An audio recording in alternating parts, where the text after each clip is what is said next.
The title of my report is Averting Hazard, Common Legal Risks in Hospitality Industry and How to Avoid It. Introduction. Risk is defining as the potential for loss or harm. It could be a financial loss, damage to property, or injury to workers or guests. Risk management refers to the practice, policies, and procedure to design, minimize, or eliminate unacceptable risks. These are very greatly depending on the type of operation and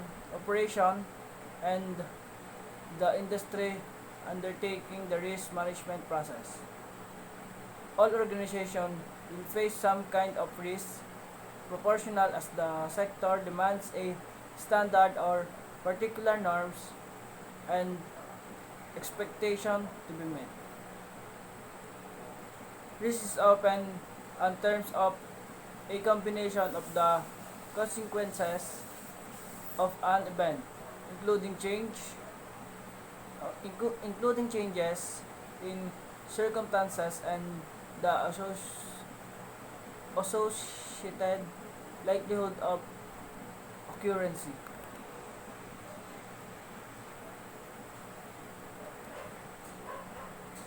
Common risk concern area. Hazard risk. It is related to sudden incident like fire eruption, natural calamities. Financial risk. The financial risk deal with the uncertainty of the economic viability of industry. Operational risk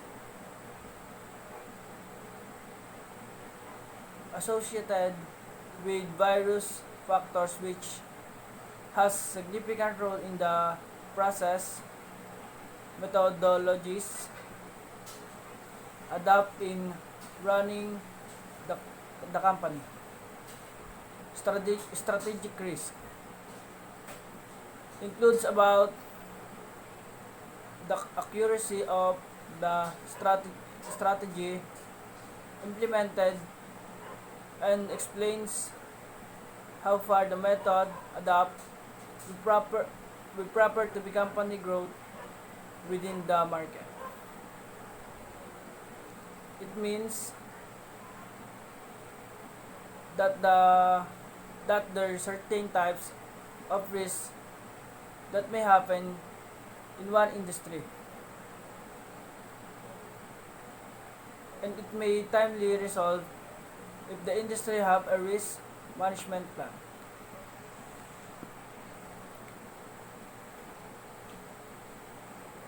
Hospitality industry. The hospitality industry includes tour operators and guides for in cafes, restaurant and hotel and clubs at events. The industry has high proportion of a small companies with 85%. Employers employers employers employing 20 or less employees.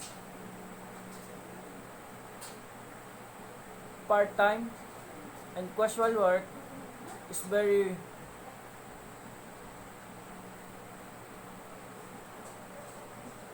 widespread in the industry. There are many jobs that young workers can do in hospitality industry including waiter, bar, attendants, ticket reseller, chef, kitchen hands, and event staff.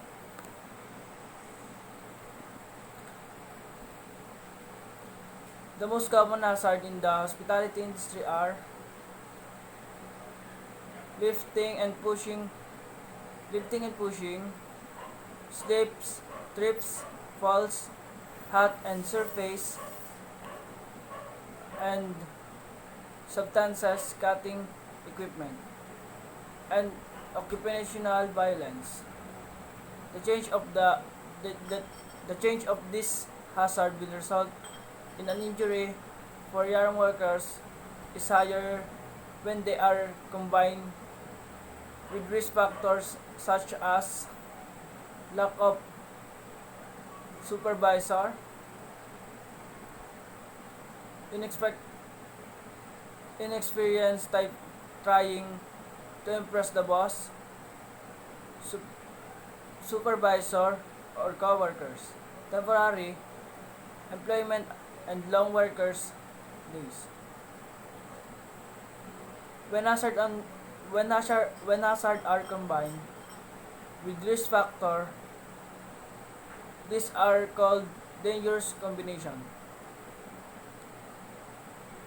The chance of injury and the possible seriousness of the injury increase. It is a broad it is a broad category of the field within the service industry that including lodging, food and drink service, event planning, that them theme parks, and transportation. It include hotel, restaurant, and bars.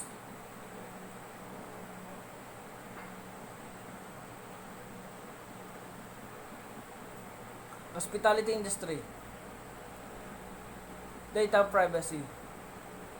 Cybersecurity has been a big concern for a number of sectors, ranging from power and utility companies of government organizations. While those specific industries are more concerned about cyber tourism.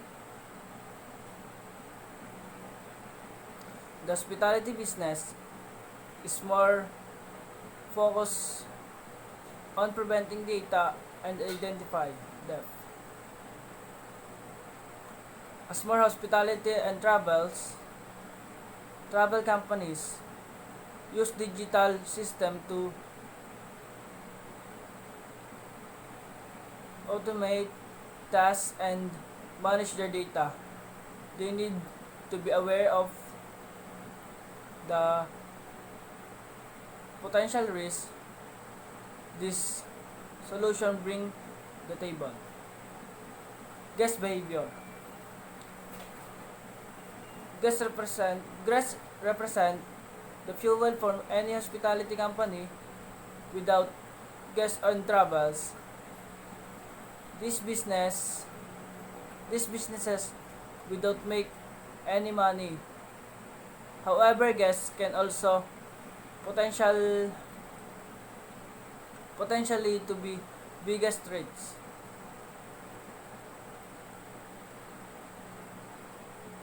Both direct and indirect to probability lawsuit from people who are injured or damaged. The guest room can represent a big risk. The bottom line, hotel should be have internal controls in the place to handle guests distraction and ensure travelers safe during the stay. Small thing such as closure management of property and resources can be prevent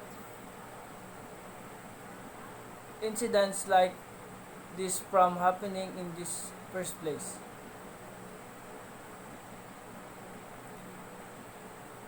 It means the industry should may save it means the industry should may satisfy what the customer what wait expecting.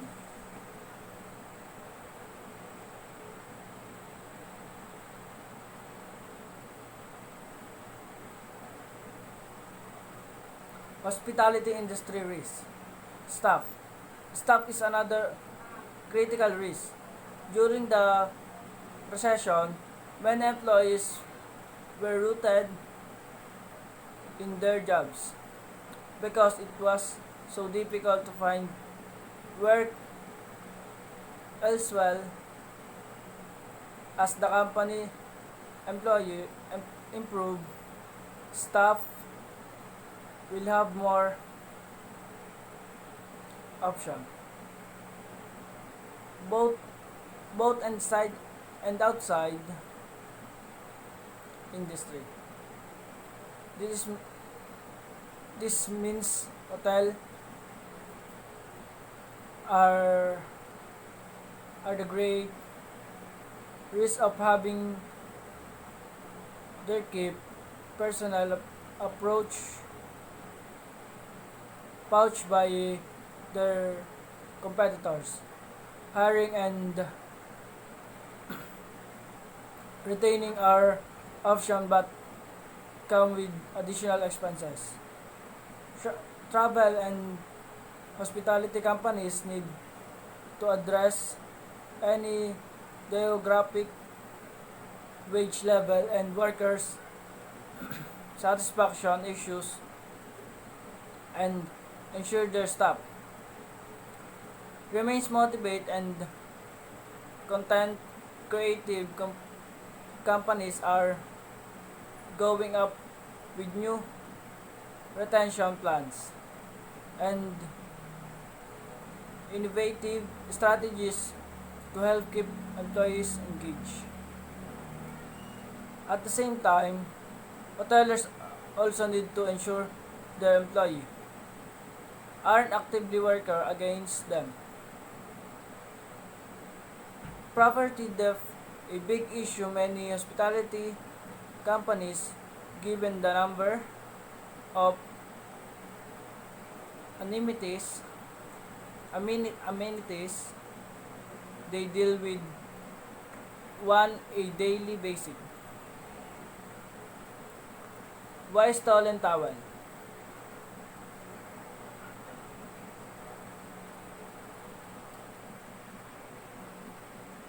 Why stolen towel might seems such such depth adds up over the course of the year, especially if hotels are part of a larger chain. In hospitality industry, risk includes data privacy, guest behavior, staff, and bonding the workers. Staff should be include behavior of their guests. The staff should have a long patience.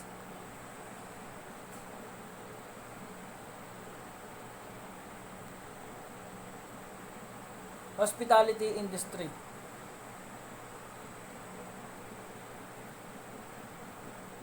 Grow the hospitality business with result. The number of risks the hospitality business are facing is on the rise. It's paramount that companies take advantage of our risk management.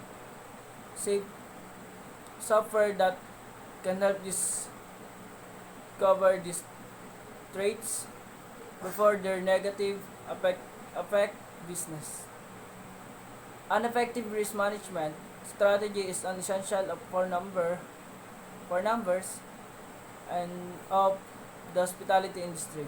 Risk management help employees and identify, analyze, assess, and hopefully avoid or mitigate risk coming from variety of resources such as financial upset, legal